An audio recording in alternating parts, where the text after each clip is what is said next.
विवेक एक नौजवान मैनेजर था, पोटेंशियल से भरा हुआ, लेकिन खुद को साबित करने के लिए जूझ रहा था।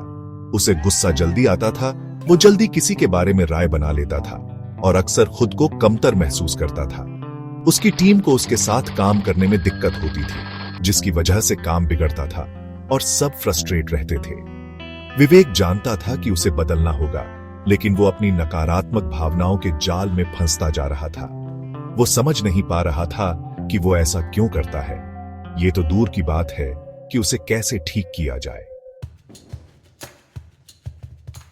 एक दिन विवेक ने अपनी परेशानी आदित्य को बताई, जो कि एक सीनियर कॉलीग था और अपनी समझदारी और शांत स्वभाव के लिए जाना जाता था।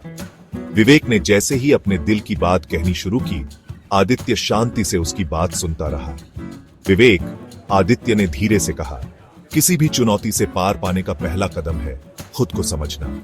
आपको अपनी कमजोरियों को समझना होगा, खुद को नीचा दिखाने के लिए नहीं, बल्कि उन पर काम करने के लिए।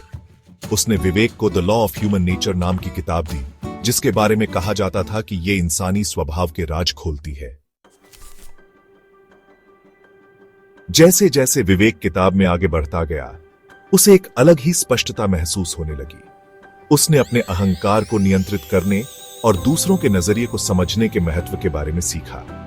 उसने गौर करना शुरू किया कि कैसे उसकी असुरक्षा ही उसके गुस्से का कारण बनती है और सहानुभूति की कमी ही उसे जल्दी किसी के बारे में राय बनाने पर मजबूर कर देती है। उसने अपनी टीम की बात ध्यान से सुननी शुरू कर दी, उनके विचारों का सम्मान करना शुरू कर दिया और समाधान के लिए उनके साथ मिलकर काम करने लगा।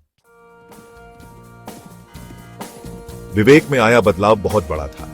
वो अब शांत रहने लगा था, ज्यादा समझदार हो गया था और एक बेहतरीन लीडर बन गया था। उसकी टीम, जो पहले निराश रहती थी, अब उसके नेतृत्व में बहुत अच्छा काम कर रही थी।